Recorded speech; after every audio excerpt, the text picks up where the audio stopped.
You are now listening to Ride With Me, the Fraternity Podcast. Welcome to Ride With Me, episode 22, I believe. Today is September 26, 2020, 8:23 in the morning. And today's guest, you guys that have been keeping up with the podcast, Uncle Roy. Uncle Roy, say what's up. Good morning. How's everybody doing?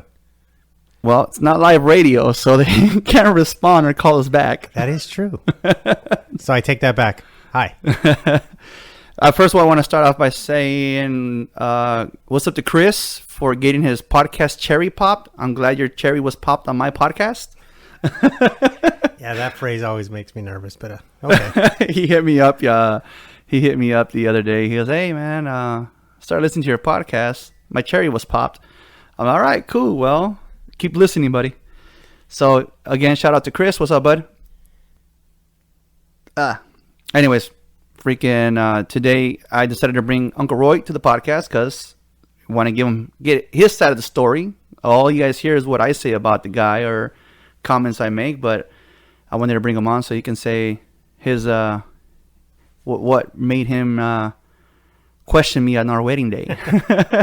Well, it's funny because when we started off, the first thing he says, "You got to come up with a catchphrase, or do you have a catchphrase?" I'm like, "Oh, catchphrase. I wouldn't have a catchphrase." But I know that my nephews and this goes back to one of my nieces. Her ex used to call me Uncle Roy. Obviously, everybody would call me Uncle Roy, but he had a cousin that I used to know that would come to the family functions, and every time he'd see me, he'd greet me with Uncle Roy. So that's probably would be the catchphrase because everybody, at least on that side, would say Uncle Roy, and that's. It's just that I said that because I've been recording this for a while, and I never give anybody the heads up. So every time I say so and so's here, they just looked at me like, and then now I have to edit the part where they just stay quiet. So it's like, okay, come up with a catchphrase. Oh, there you go. That's why I said that. So that's my catchphrase, I guess. Yeah, no, but how long was the drive from Rancho?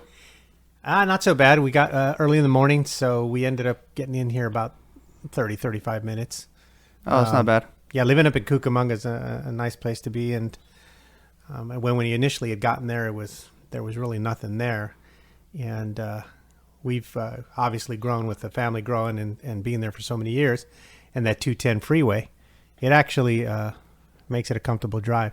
So, and then leaving at 5 in the morning makes it easy. Last week we spoke about an earthquake we had here. Did you guys feel the one? Not from really. The other day? No. Yeah, it was only 3-something, right? Yeah, we had like an earthquake, and we're like, oh, okay.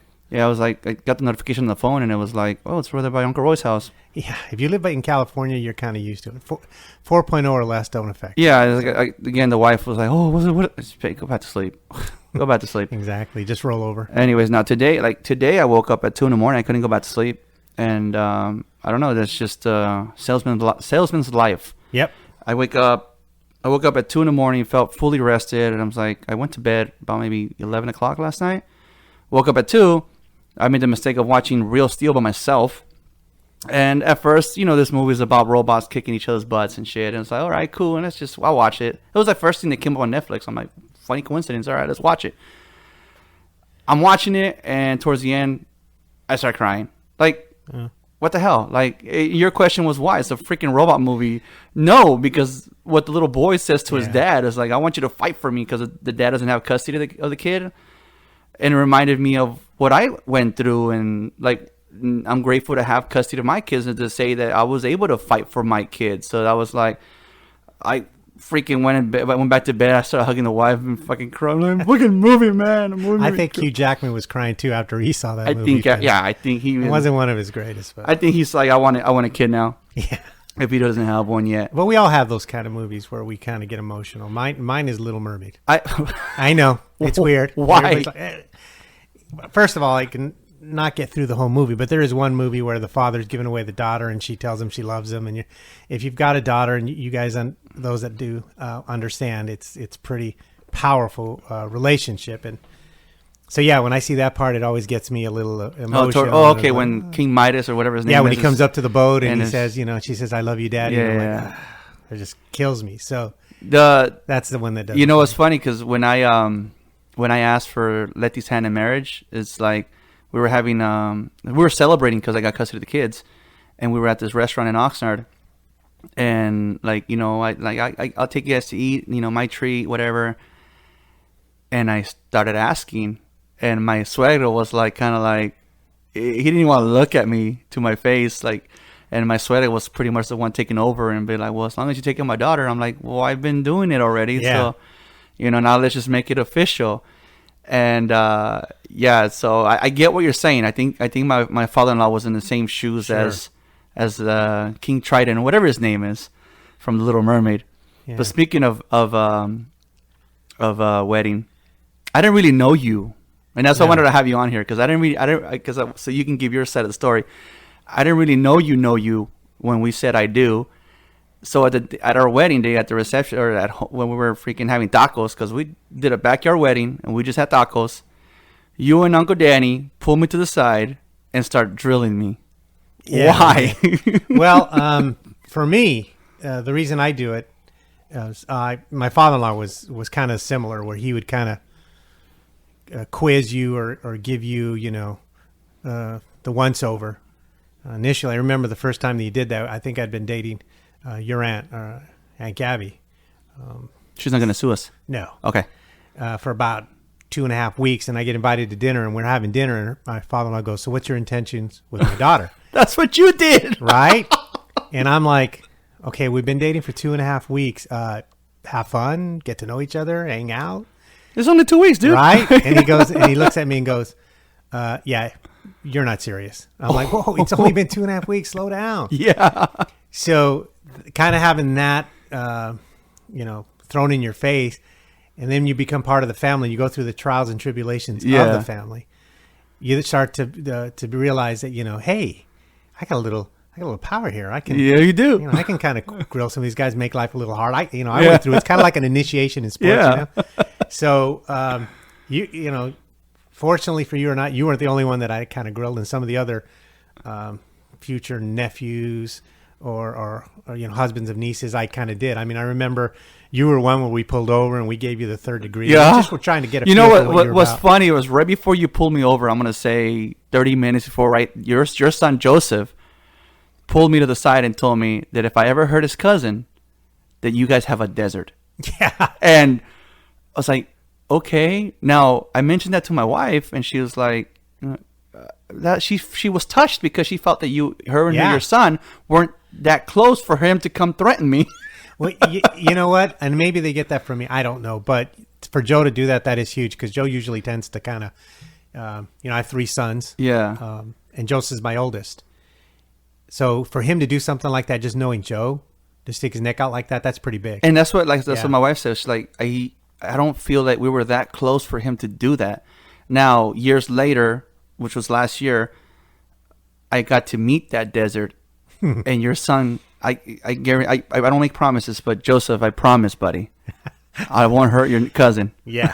I met the That's desert. where cars go to die. I met. Oh yeah, I saw that. I You saw that, right? Uncle Sippy Yeah. was like, "You see that speck up on that mountain? Keep an eye on that and start timing it." I'm like, "Okay."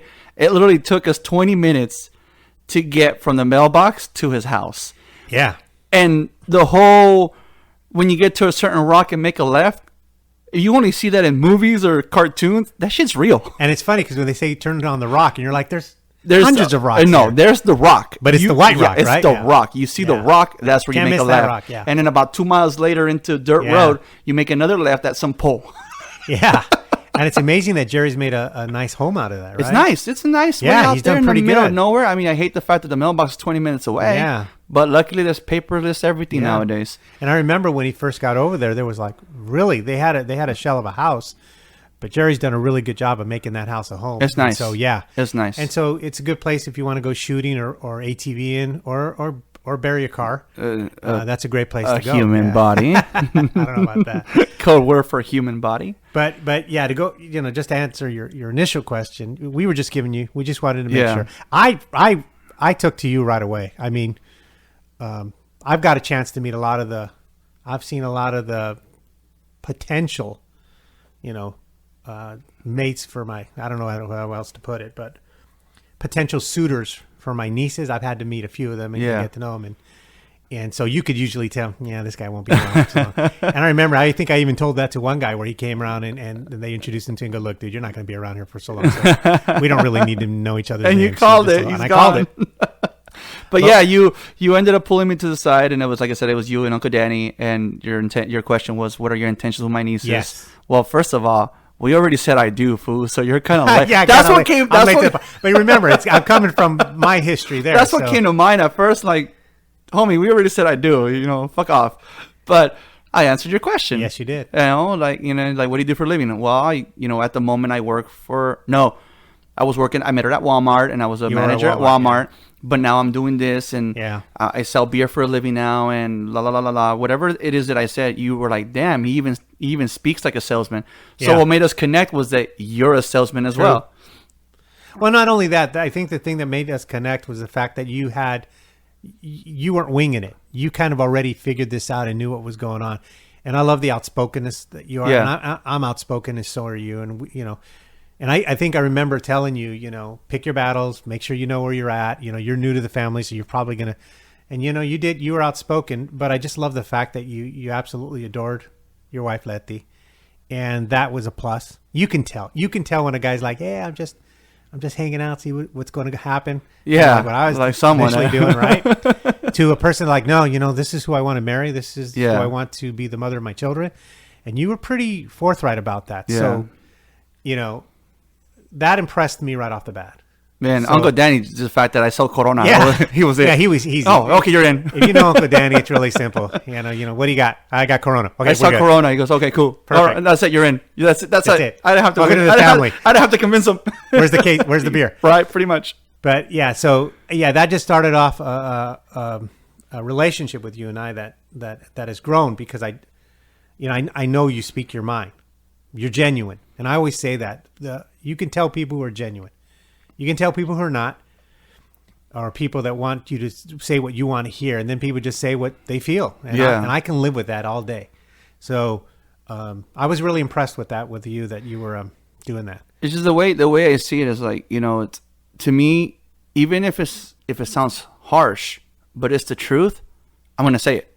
Right? It's Even better if to it do sounds that way, hard. right? I mean, I just like, if I go to your house and your house for some reason happens to look like shit, meaning, it's It a looks messy, like shit. missing. Yeah. I can't. Your living room's messy. Your Yeah. freaking, your bedroom. There's nowhere where I can hide in your house because there's some clutter everywhere. Yes. Trust me, I'm going to tell you, your house looks like shit.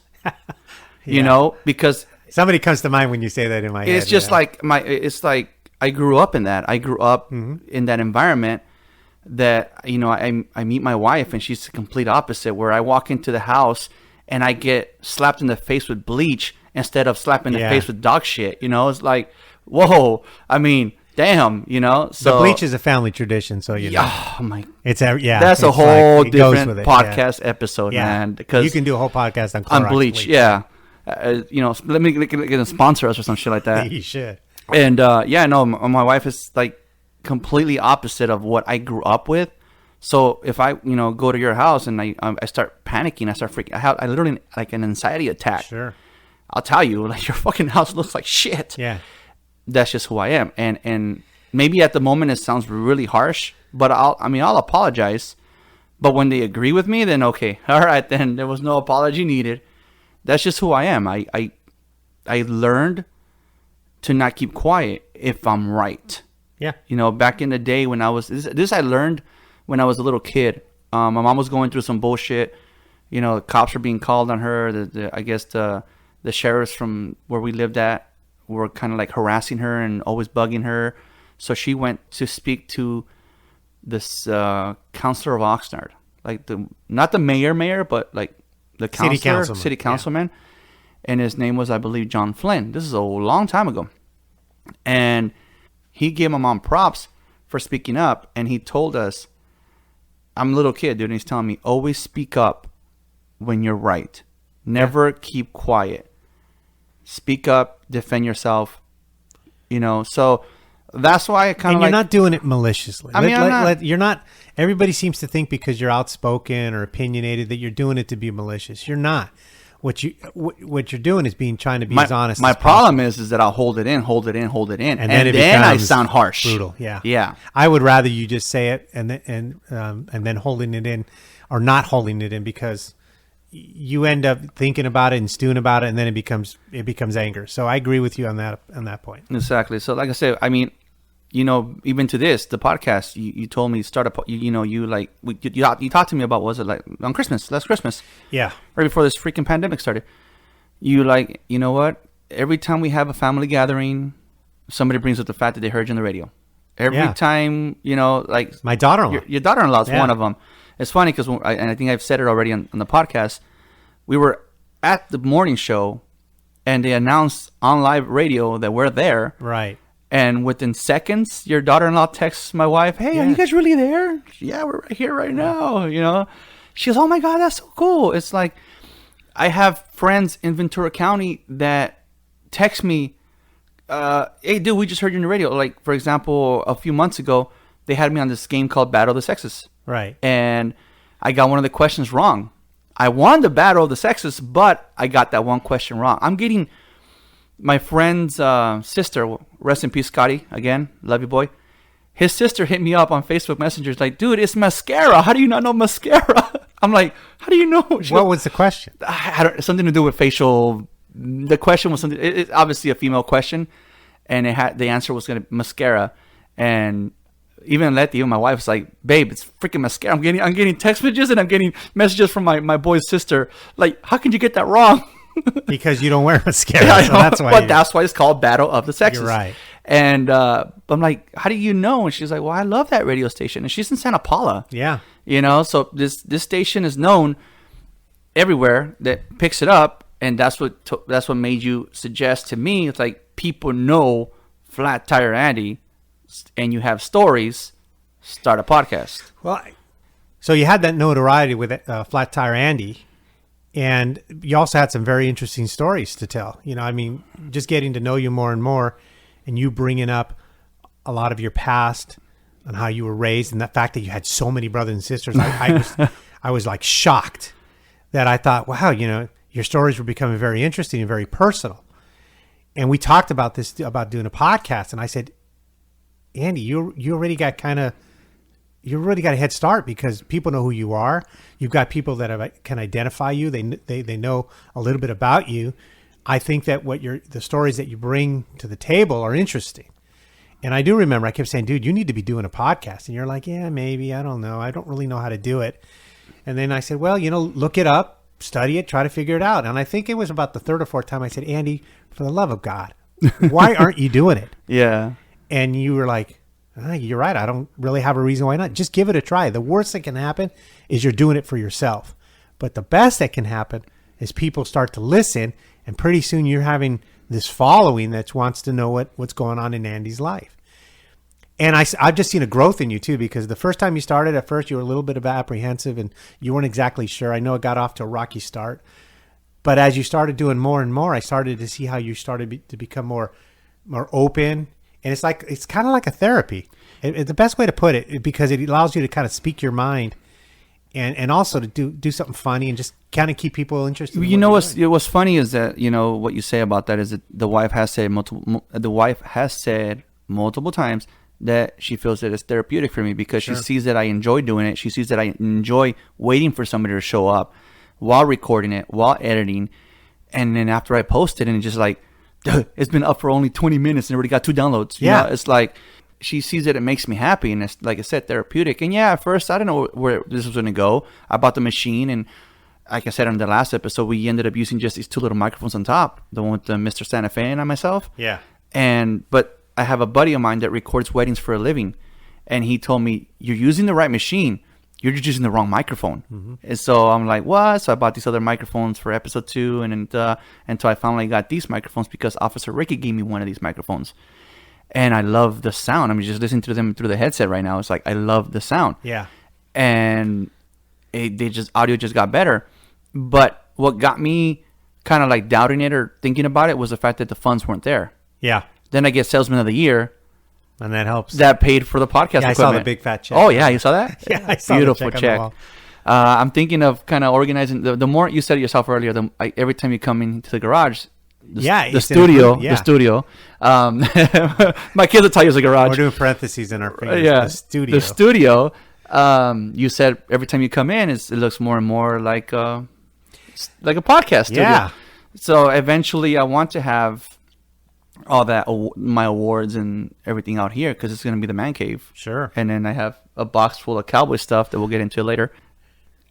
I feel that it's easier and easier. Like at first, I didn't know how to touch this machine, and you got here, and I'm over here twisting stuff, I'm plugging things, and blah blah blah. But at first, I was like, no, this sounds wrong. Now I can edit like nothing, and again, I just all started off with you giving me that idea, and like I said, at first, yes, I was like, because I don't just throw money away.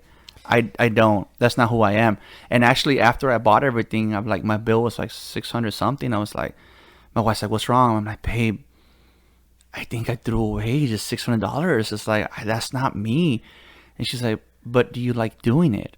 I'm like, well, yeah, because she saw the first 2 episodes. They were fucking stressful. Yeah. She said she saw me really stressful. I'm like, because I don't know how to tell my friend that people think he's annoying, or, like, I don't know how to tell him that. She goes, you're stressing out. And then after I got the hang of things, and she said, do you like doing it? I'm like, yeah. She goes, and don't worry about it. It was a well investment. Don't, because you like doing it. And I'm like, okay, you're right. And again, I mean, here we are, 22 episodes in, not including the 2.5s that my kid. We were supposed to do 2.5 episodes. Yes, like how the kids are going through the week. Yeah, that was going to be. That was a bust after the second one. Right? Yeah, they lost interest. Right, a fly went by, and they're like, "Okay, we're out of here." Because I tried recording an episode with them because I had no one coming over.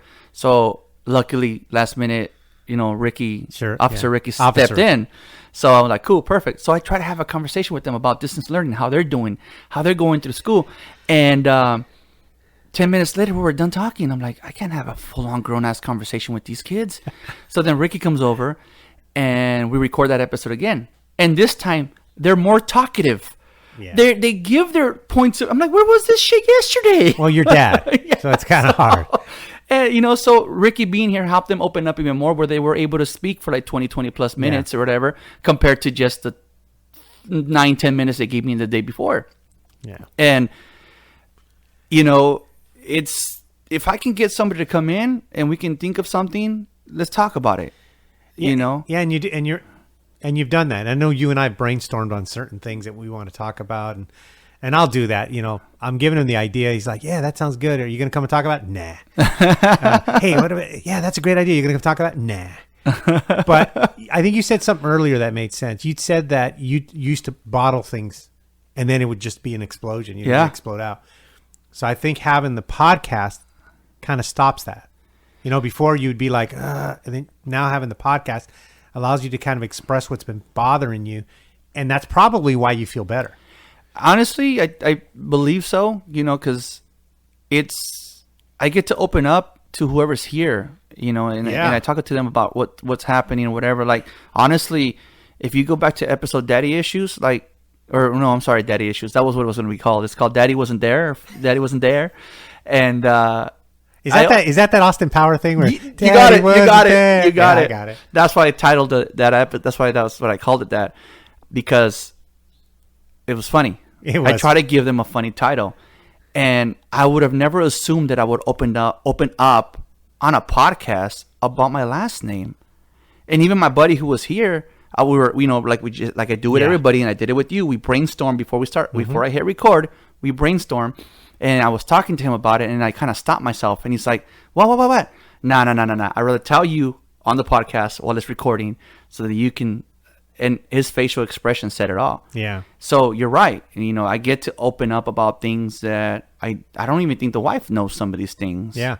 So that's good. And lately, I do catch myself, and, I instead of exploding or, even my kids are like, Dad's having a tantrum. When they have to remind me that I'm having a tantrum, I gotta all right, dude, my kids are they're calling me out. I gotta relax. Yeah, you can't get by. You can't do what I say. You can't fool kids. Nope. Kids know when things aren't right, and if you're in a bad mood, they're gonna pick it up pretty quick. Oh yeah. And you have 2 great kids. They're Nick doing and good. Jojo are fantastic. They're doing good. You know, they're a lot of fun. Yeah, they are. They make, you know, me as an old man, they make you feel Well, me young watching again. Real Steel made me miss Yeah, them. you need to get rid of that. Yeah, don't ever do that again. So it's like, Not because it made you cry. no, but you know because what? That's like the worst. Is Hugh it Jackman movie. is it the older you get or what? You get It is. emotional because It is. I'm watching. So I watch Rocket Man Okay. by myself. No. I'm sorry. I watched Rocket Man with the wife. Yes. No problem. I watched it again for a second time. You gotta I already know how the movie ends. Yeah. I'm watching it by myself.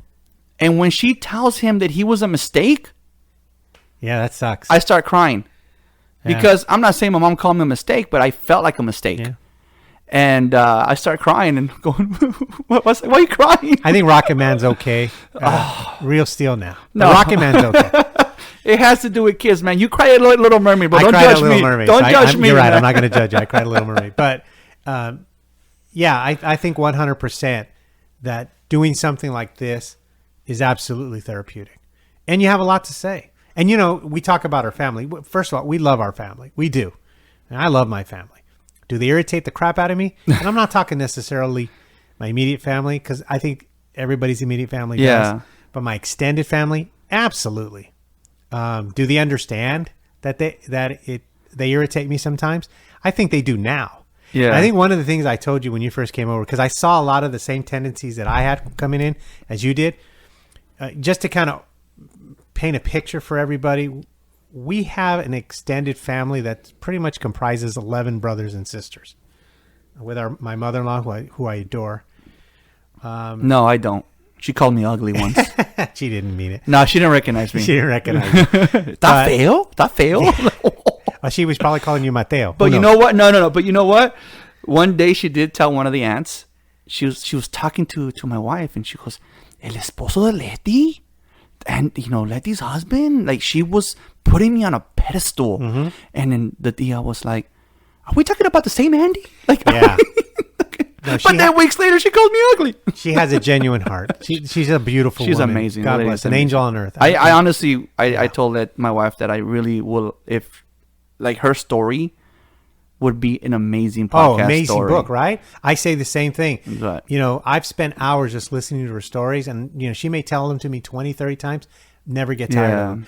And, So, you know, anyways, back to the 11. but yeah, so we've got 11 brothers and sisters in the family. So, you know, you're trying to please all 11 of them. Impossible. I think initially I did. Like, I want to get along with everyone. Then after a few years, you're like, I don't need to get along with anybody. Hey. I'm married to the one that pertains to me. I remember. Right? Yeah. I know we had this conversation. Yeah. Just take care of your Barrett. Because I 'Cause you're not going to make, you're never going to please the others. Just take care of your Barrett. And as Yeah. long as you take care of your Barrett, what can they say? Yeah. So, having 11 brothers and sister-in-laws, at first it was just, you tried so hard to get along with them, and after a while you're like, yeah, I don't care. Yeah. And it's not that you want to be mean about it, but you just don't have the energy. and to I, have to and try I to think deal with it. at first when I started that, like when I started, I'm not trying to throw anybody under the bus. I'm not trying to throw our dirty laundry out there. Right. But the way I see things from a different point of view. Sure. And when I started, like, kind of, my wife maybe take it as a joke, but I'm taking it as no, you're being disrespectful, you know. And then I started kind of speaking up, and like, you know, I started speaking up for her, and people didn't like that. And it's like, wait a minute, this is between me and my sister, but this is this is what I see, and I don't like it. And I had a conversation with her once a while back, and I told her, the moment we said I do, it is my job to defend you from foreign and domestic enemies. Domestic mean family. Sure. And even you told someone, like, hey, if he's willing to defend his wife from you, he's good. Yeah. He's good. Exactly. So that's just me. And you're right, 100%. I believe it. I did support you on that one, because I thought at the end of the day, you live with her, you took that responsibility, and you're just exercising your responsibility. And at that case, the family member needed to stand down, which I think eventually they did. That's good. I mean, right now everybody's cool. Yeah. I mean, we're and, all, and that's how it is. You're going to have days when everything's cool Yeah. and everything's not so cool. We all love each other. It's not. There's I a just misconception. I just like my space. Yeah, I know. There's a misconception. Oh, there's hate. There is no. There is no We love hate. each other, but you're right. Time and space. Some people don't understand time and space. You get it, and you express it. you demand it. We should have stayed in Oxnard, man. Right? You demand it, and you should get it. You should have it. So I believe that 100% as well. I've got 35 years in this family. Can I say a few things that maybe you can't? Absolutely. Is it going to bother me? No. If you don't like what I have to say, you can walk away just like I can walk away. Yeah. And I think that's always important. So I recognize that in you right from the start, that you were going to say what's on your mind. Oh, yeah. You're not going to sugarcoat it. Oh, no. There's no need to. I'm with family. If I can't tell my family you're getting on my last nerve, we got a problem. Yeah. And I'm the same way. Look, you're getting on my last nerve. I don't have to agree or believe in what you believe in, but show me the same respect. If I don't believe in it, then I don't. And so I saw that in you, and I thought, Andy speaks his mind. Andy knows what he wants. Andy's committed. When you get involved in something like you're doing now, you commit to it. For some reason, you like the Cowboys. Nobody understands. And we'll go back to that right now. But but you said that. Like you everybody who comes in here and sees my equipment, they're like, holy shit, you weren't joking. Right. You walked in and you're like, holy shit, you weren't joking. No. Dude, you told me to start a podcast. The best thing to do is get real microphones. Yeah. And then my buddy Ed said it best on episode 5. It was like, we're not playing with iPhones here. He's got the real deal. You took that little idea. I took it serious. And you said, screw it, I'm going to do it. And you did it. Look at right now. Right now it's just 2 of us. Yeah, I'm looking here and I'm going, wow, man. Why do I have 2 other microphones over there? Yeah. Like I have 4 microphones. You've got like a, what do you call it? A shelf full for of microphones. Radio stuff. And that's the beauty of it. Yeah. And see, people need to recognize that. And I recognize it from the get-go. If Andy applied himself to do this, he's going to go full board. Now, I remember what I told you. I said, look, Andy, even if 10 people talk to you, listen, or 20 people make a comment, that's okay, because at least you're getting something. It's helping you. I'm getting pretty nice feedback. That's like what I'm getting people telling me like, holy I didn't even know you were a stepdad. Yeah. Did I announce Layla as my stepdaughter? You have always treated your children, and Layla, we've had discussions about that you love Layla like if that was your own.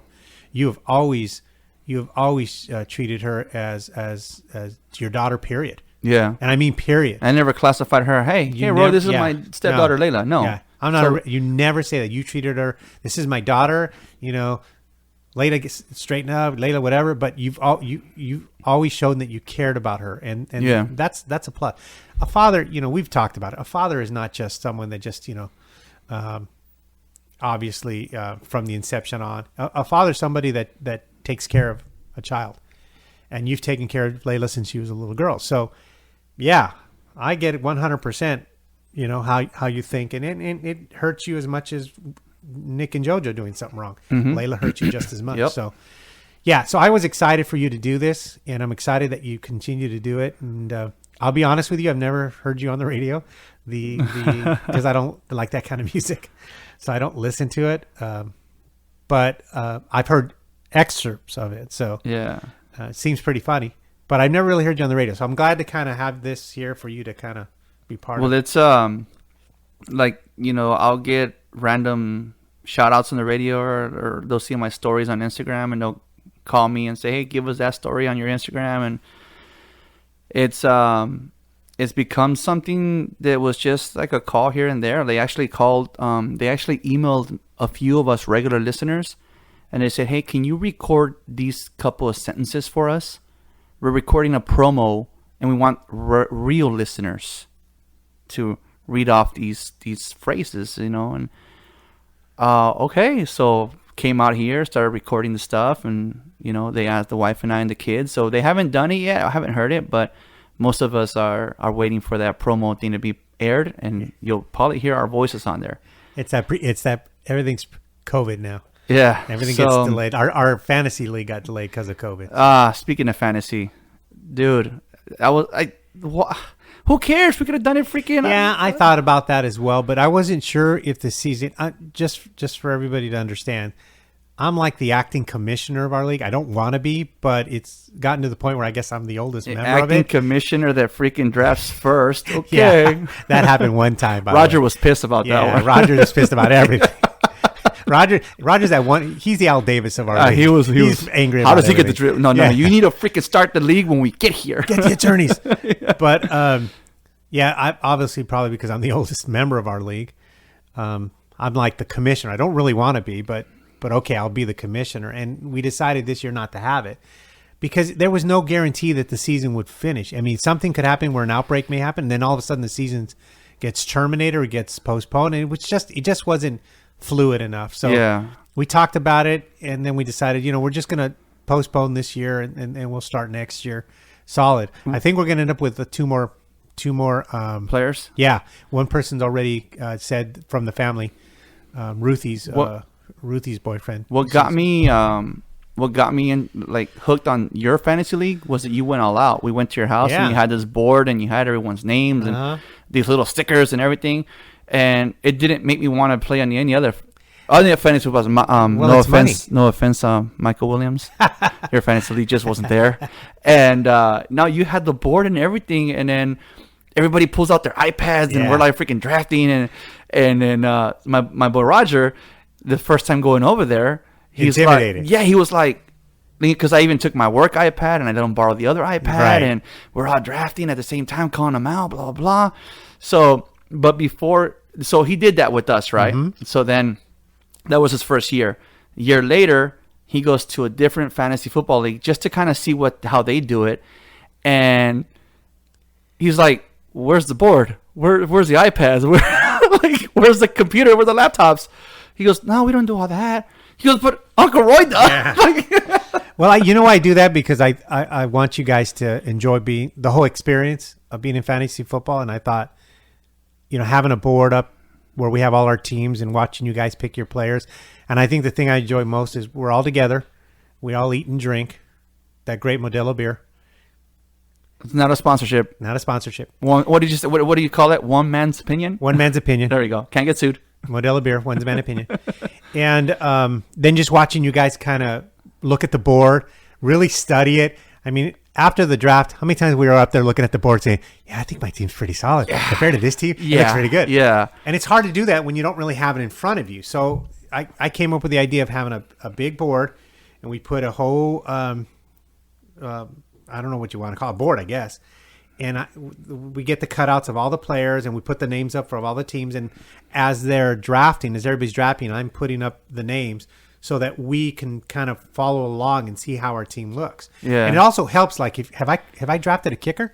Oh, I haven't drafted a kicker. I need to get it. I did when I first did fantasy football, I never did. And I think I did 1 year, and it was just like auto draft, whatever, or just everybody at home or whatever. I did it a year later, and then I get to yours, and I'm thinking I'm good. I've done 2 fantasy footballs already. I think I'm good. I can do this. I go to your house, and I'm like, oh shit, I'm like nothing advanced like these guys are. You pull out magazines and you start making me read. What the fuck do I want these magazines for? And okay, apparently to study the players. I'm not gonna read. I'm just gonna pick the best numbers. Well, we knew that it was Dak Prescott, Ezekiel Elliott. So you guys freaking clowned on me that first year for picking. Because you picked Dak Prescott. I picked a bunch. My first pick was Dak Prescott, and you guys started clowning on me. And I was like, well, what the hell? Why not? And so back to that, to your Cowboy comment. I was maybe 8 years old, and all you ever saw on TV when it came to football were the Cowboys. Yeah. Then that's all you saw. The Super Bowl night, 96? Was that Troy Aikman? Cowboy, yeah, Troy Aikman, yeah. Then my grandma happens to move to El Paso, so Texas. So when it was the Cowboys versus the Steelers, 96 Super Bowl, they're like, "Hey, Andres, who are you going to go for?" And I'm like, "Well, what are the teams?" And I'm a little kid. I think I'm in junior high. I mean, I'm like Nick's age maybe or younger. And I'm like, "Well, who are the teams?" And like, "Well, these guys are the Dallas Cowboys." And I'm like, well, "Dallas is in Texas, right?" "Yeah, well, my grandma's in Texas. I'll go for them. I'll go for the Stars." That's it. Never returned back. It's been a Cowboy fan ever since. Yeah, but to have to tattoo yourself with the Cowboy logo, though? It's branded on my arm, buddy. Look, come on. I knew you were coming. You guys can't see it, but he's wearing a Cowboys T-shirt, long sleeve T-shirt, but he's got the tattoo on his. Yeah, he's a diehard Cowboys fan. I mean, he lives and dies for that team. Oh yeah, I can usually tell if he's in a bad mood. If the Cowboys have lost, don't talk to Andy for a day or two. Oh man, let him compress that game. Last weekend's game, I couldn't believe it. But you know what? That's why you wait till the end, right? But I'm the same way with my teams. When my teams are losing, I turn them off. I'm like, I'm done. I didn't turn it off. We kept watching, but I was more distracted on Pokemon Go. But it's hard. It's hard now because we're not doing it. I know you feel the same way. Is you're used to looking for players. It's just like rooting for. I'd be rooting for this guy. I'd be rooting for that guy. My brother in Texas, he lives with my grandma. He's been, I guess he's her, I'm gonna say her caregiver, her taker. Mm-hmm. He sent me a link, and I'm like, why are they gonna do it? They don't bet for money. Yeah. So, but since it's the only league I'm in, I'm gonna take it serious. Dude, freaking, what's his name? McCaffrey. Oh, he got injured. He got hurt. I got him again, dude. That's a hell of a pick. And he got hurt. That was your number one pick last year. And he got hurt. I'm like, no, this is what Roy was talking about. You're done. And then you don't know. And that was my biggest concern was I just didn't think that we could have a full season. If they're predicting in the fall that COVID's going to hit hard, there's a good chance that if a team gets like half the team gets it sick or even 10 to 12 players, they're going to shut that team down. Yeah. Kind of like what they did in baseball, So baseball's trying to scramble. I just didn't think, not knowing for sure that with certainty that we would have a full season, that it was probably better to cancel. And I miss it. I mean, it's a family league. You have to either be a family member or know somebody in the family. Yeah, Roger wins by default. Roger was in because of you. You brought Roger to us. Yeah. But it's just funny. It's just funny because we're so competitive when it comes to fantasy football. Like, we start a group chat of who's in the league, and we're just running our mouths and texting back and forth bullshit where it's like, okay, are they getting offended because they're not answering back or whatever? But even your son Joseph was like, what can we say after that? Like, we have nothing when you guys are saying that. Throw the mic down. It's done. I'm like, damn, Roger, we're good. Well, my daughter, who's been in our league for 2 years now. God. My daughter won this last time. Bullshit. She ended. Bullshit. I call bullshit. Yeah, there's a little controversy going on, but the issue there was Roger. Roy, I was 12-1 last year. 12-1 to lose to a girl. But half your team didn't even play, if you recall. Doesn't matter. I was 12-1, Okay. dude. Next season, I'm gonna wear a shirt that says 12-1. Yeah, I'll probably change my name to 12-1. 12-1, but didn't win. Whatever.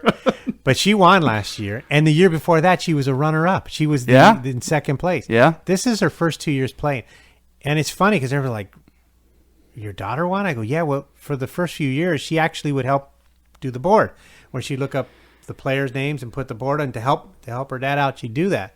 But as she's doing that, obviously she's paying attention. She kind of, she's a smart kid. Yeah, she's smart. She applies something to it. But yeah, she drafted Pat Mahomes her first year, and I don't remember who she won with her second year, but she ends up winning, coming in the money both years. And that's amazing. About that, not only do you put up this 10 by 10 freaking board with like 3 by 3 freaking little stickers. Yeah.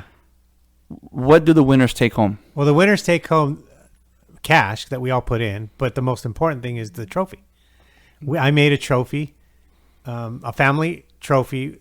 We had a rule the first year we played. Whoever won that year got to name our trophy. So my nephew, who had never done fantasy football, but really, studied it, spent weeks really studying for football, and ended up drafting a pretty good team, ends up winning. So he got to name the trophy, and he called it the No Ma'am League. Which is from like what? From Married with Children. He calls it the No Ma'am Trophy, which is weird because my daughter wins it 2 years. But anyways. She's not old enough to be a ma'am yet. Yeah. That's what it is. Yeah, that's what it is. That's what we're going to say. But so we have this trophy, and then they get their name put on the trophy, and they get to take it home, and they keep it for, I guess it's like our Stanley Cup. I don't know how else to put it, but they get to keep it for a year, and then they bring it back on draft day to show everybody, yep, still the champ. And then at the end of the year, whoever wins, you hand over the trophy to the winner. So not only are you winning money, you get a trophy. And not only you get the trophy, you get bragging rights for a whole year. You are the champion. I think I have bragging rights until somebody breaks my record, well, dude. Rachel's name's on the trophy. Yeah, so. I understand that, but when it comes to 12-1, I got that. I'll give you a little trophy that says 12-1 winner, but it doesn't mean anything. Yeah. It means something to me. To you, it means something. But that's the excitement of it, and we wanted to do that, and it seems to have really, really been exciting for everybody. So I'm excited to just have the family together. It is pretty fun. I mean, you go all out, freaking burgers, hot dogs, freaking the wife's there. Wings, yeah. Yeah, so you guys go all out. And Super Bowl, it's like Same thing. we go and hang out at your house. And Yeah. I think one year I was still living in Oxnard, and I drove Yes, from you did. Oxnard to your house Yes, you did. to watch Super Bowl. And then that's the one thing I told Roger his first year. I'm like, we watched Super Bowl here. He goes, well, at least I'll have somewhere to watch it. Yeah. You know, like, I don't have to go to a bar. I can go to there. And I miss Roger. They already have beers. I haven't seen or spoken to Roger in a while. I miss him. Yeah, we talk every once in a while. Yeah, tell him I said hello. Well, you can tell him hello too right now. I am sure he Hello, listens. Roger. So yeah, that's fantasy football, man. I don't know. And really, it's just the love of the sport. Yeah, We love football, but also just being around family. Yeah. Just something. it's pretty fun. You see some of the cousins that we never Yeah. see. Dude, we don't see them like on Easter or Christmas, but I we'll see see them them on the for draft. Yeah, we'll see them. And you had Eric on here a few episodes before. And Yeah. Eric, we got to know from Ronnie King Joseph's Riots. friend. That's yeah, the episode. Ronnie Yeah, he King- was here. Yeah, he we got to meet him through the fantasy football. Yeah, cool guy. Joe brought him in. Yeah, real Yeah. cool guy. Understands the game. Is super knowledgeable. Yeah. Hasn't won, and that usually happens if you're like you overkill it. But we've had some family members that have come in, have left, come back, do different Yeah. things like that. But at the end, it's just a family. To me, it's like it's the only sport that I'll sit there and watch it. You won't never catch me watching a baseball game unless they're in the World Series. Right. You'll never see me watching a Lakers playoff game unless they're in the championship. Right. I don't watch sports, and that's the one thing my wife's like. Well, I'm lucky in that aspect because you don't waste hours on watching sports. Yeah. But when it comes to football, she goes, "Holy shit, you watch it all day." I don't know what it is. Eh. I'm with you, and I'm a Rams fan, but I don't To love me, the Rams like you love the Cowboys. to me, football. I wanted to play football in high school, but obviously my attendance and grades weren't going to let that And happen. you're big enough too. You're a big boy. And that's what you guys thought too. No joke. When I was taking Layla to her track practices, yeah. one of the teachers was like, "Hey, did you come to the school?" I'm like, "No, buddy. I'm nowhere from around here." He goes, "You play football though, right?" I'm like, "No, I wish. I watch a lot of it." Yeah, you would have done pretty well because with your personality and your size. This is how much I love football, and I'll watch it. Like I said, and I only watch every game. Like the three, dude. I have two TVs in the living room when it comes to football, so I'm watching two at the same time. So that's 6 games in one day. Where the boys started catching on to football now, and Julian's like, "Dad, I'm gonna do this for when I grow up," and he tells me what I want to hear. And my wife's like, "Don't let him live your life. Don't live your life through him." Like, but I want him to play football. Oh, you want him to play? Yeah. I think, he's got the. I think aggressiveness JoJo to can do it, run it, yeah. man. I think JoJo he's can got the aggressiveness to do it. So I thought you said he wants to be like a cowboy announcer or something. no. He wants to. If he wants to play football, that's on him. I mean, if he wants to play in high school, I'll take that. He doesn't have to make it to the pros. Yeah. He can play in high school. I'm okay with that. Yeah, you should probably think about starting him tackle football a little. Not because you want him to get used to getting hit, because you never really want them to, but it helps them understand the game of tackle football. With touch football, a little bit different. Yeah. And you know what? It's funny because when the boys started playing football in high school, my 2 sons played tackle football. 2 of my sons. And the coaches would say that if they would separate the kids like junior All-American, who played junior All-American football, who played tackle football, and they raise their hands. Okay, go over in this group. Those of you that did not go into this group, and they immediately had separated them only because they knew that the kids that played tackle football Can take a hit. understood the game, the tackle football game, had been prepped on some of the plays because a lot of the tackle football leagues, the junior All-Americans, the Pop Warners, they'll consult with a lot of the head coaches of the high school teams, kind of say, what kind of offense are you running?